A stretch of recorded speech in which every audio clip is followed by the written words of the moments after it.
Pemirsa, Pemkot Surakarta menggelar vaksinasi bagi wanita hamil serta ibu menyusui di Puskesmas Penumping, Kecamatan Lawean, Solo, Jawa Tengah. Secara keseluruhan, Pemkot Surakarta menargetkan 1.000 dosis vaksin bagi mereka.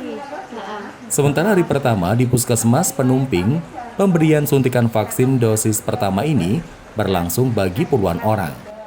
Dari pantauan setengah hari pelaksanaan vaksinasi, tercatat Puskesmas telah memberikan vaksin kepada 12 orang wanita hamil dan 6 orang ibu menyusui.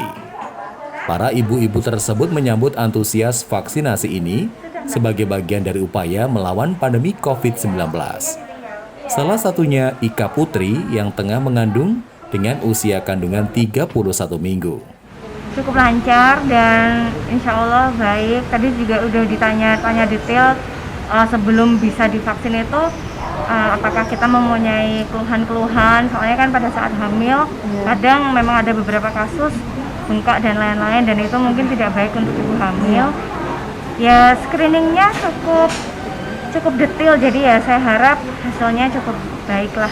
Bagus, baik Mbak, buat kelancaran semua dari pihak pemerintah untuk mengatasi pandemi. Di sini ada apa kan?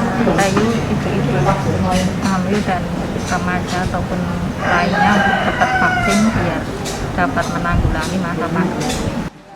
Program ini sekaligus sebagai percepatan vaksinasi di Kota Surakarta guna mengejar target capaian vaksinasi yang dicanangkan Menteri Koordinator Bidang Kemaritiman dan Investasi Luhut Binsar Panjaitan beberapa waktu lalu.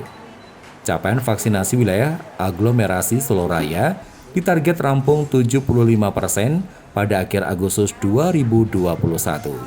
Rizky Budi Pratama, RBTV.